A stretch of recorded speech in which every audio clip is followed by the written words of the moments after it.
हमारे YouTube channel ग्रह गोचर में आपका स्वागत है। इस चैनल के माध्यम से हम सनातन धर्म और संस्कृति से जुड़ी महत्वपूर्ण जानकारियां आप तक पहुंचाते हैं।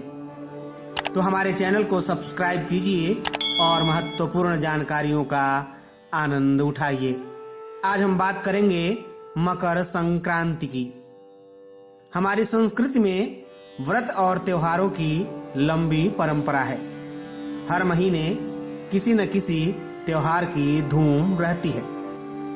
साल 2023 का सबसे पहला महत्वपूर्ण त्योहार मकर संक्रांति है।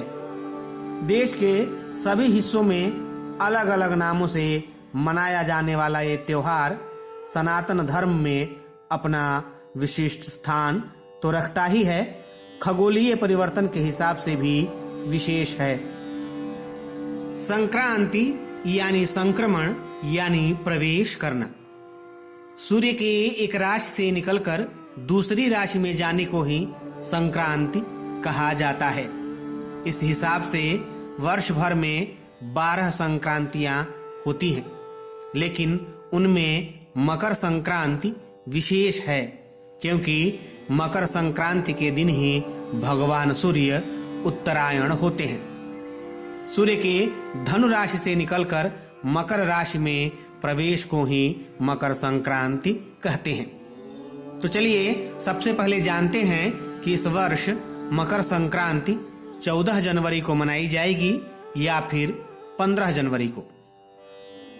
काशी पंचांग के अनुसार दिनांक 14 जनवरी दिन शनिवार को रात में 3:02 पर सूर्य धनु राशि से निकलकर मकर राशि में प्रवेश करेंगे। अब मकर संक्रांति का पुण्यकाल कब होगा, ये जानने के लिए मुहूर्त चिंतामणि में वर्णित इस श्लोक को समझना होगा। पूर्णे निशीथे यदि संक्रमः स्यात् दिनद्वयं पुण्यम अथोदयास्तात् पूर्वं परस्तात् यदि याम्य सौम्यायने दीने पूर्वपरे तु पुण्ये।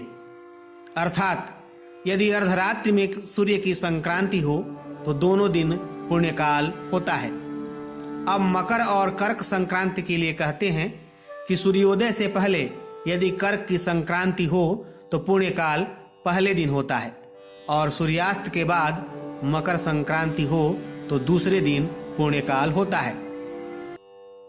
अब चूंकि 14 जनवरी को रात 3:02 पर सूर्य मकर राशि में प्रवेश करेंगे, यानी मकर संक्रांति सूर्यास्त के बाद हो रही है। ऐसे में पुण्यकाल दूसरे दिन यानी 15 जनवरी दिन रविवार को होगा।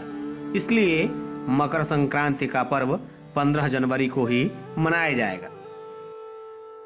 मकर संक्रांति के दिन गंगा और दूसरी पवित्र नदियों में स्नान करना और भगवान सूर्य की उपासना का विशेष महत्व है।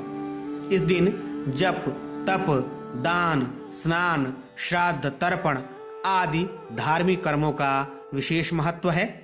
माना जाता है कि इस दिन किया गया दान 100 गुना बढ़कर पुनः प्राप्त होता है। इस दिन शुद्ध घी और कंबल का दान करने से मोक्ष की प्राप्ति होती है।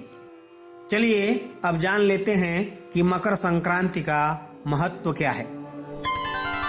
भारत में धार्मिक और सांस्कृतिक दृष्टि से मकर संक्रांति का बड़ा ही महत्व है। पौराणिक कथाओं के अनुसार मकर संक्रांति के दिन सूर्य देव अपने पुत्र शनि के घर जाते हैं। शनि मकर और कुंभ राशि के स्वामी हैं, इसलिए यह पर्व पिता पुत्र के अनोखे मिलन से भी जुड़ा है। एक अन्य कथा के अनुसार असुरों पर भगवान विष्णु की विजय के तौर पर भी मकर संक्रांति मनाई जाती है। कथा के अनुसार मकर संक्रांति के दिन ही भगवान विष्णु ने पृथ्वी लोक पर असुरों का संहार कर उनके सिरों को काटकर मंदरा पर्वत पर गाड़ दिया था। तभी से भगवान विष्णु की इस जीत को मकर संक्रांति पर्व के तौर पर मनाया जाने लगा। मकर संक्रांति हमारे लोक जीवन से भी जुड़ी है। सूर्य के उत्तरायण होने के साथ ही मौसम में बड़ा बदलाव देखने को मिलता है। इस दिन से ठंड का प्रकोप कम होने लगता है और लोग नई स्फूर्ति का अनुभव करते हैं। इसलिए ही ये त्योहार जितना उत्तर भारत में लोकप्रिय है, उतना ही दक्षिण भारत में भी। हाँ, नाम अलग अलग जरूर हैं। पंजाब और जम्मू कश्मीर में मकर संक्रांति के एक दिन पहले लोहड़ी की धूम रहती है। वहीं दक्षिण भारत में इसे पोंगल के नाम से मनाया जाता है, जबकि उत्तर प्रदेश और बिहार में खिचड़ी के नाम से मकर संक्रांति मनाई जाती है। उत्तर प्रदेश और बिहार में दिन में दही चूड़ा दान किया जाता है और खाया जाता है, तो रात को उड़द दाल की खिचड़ी के साथ आलू बैंगन का भुर्ता खाया जाता है।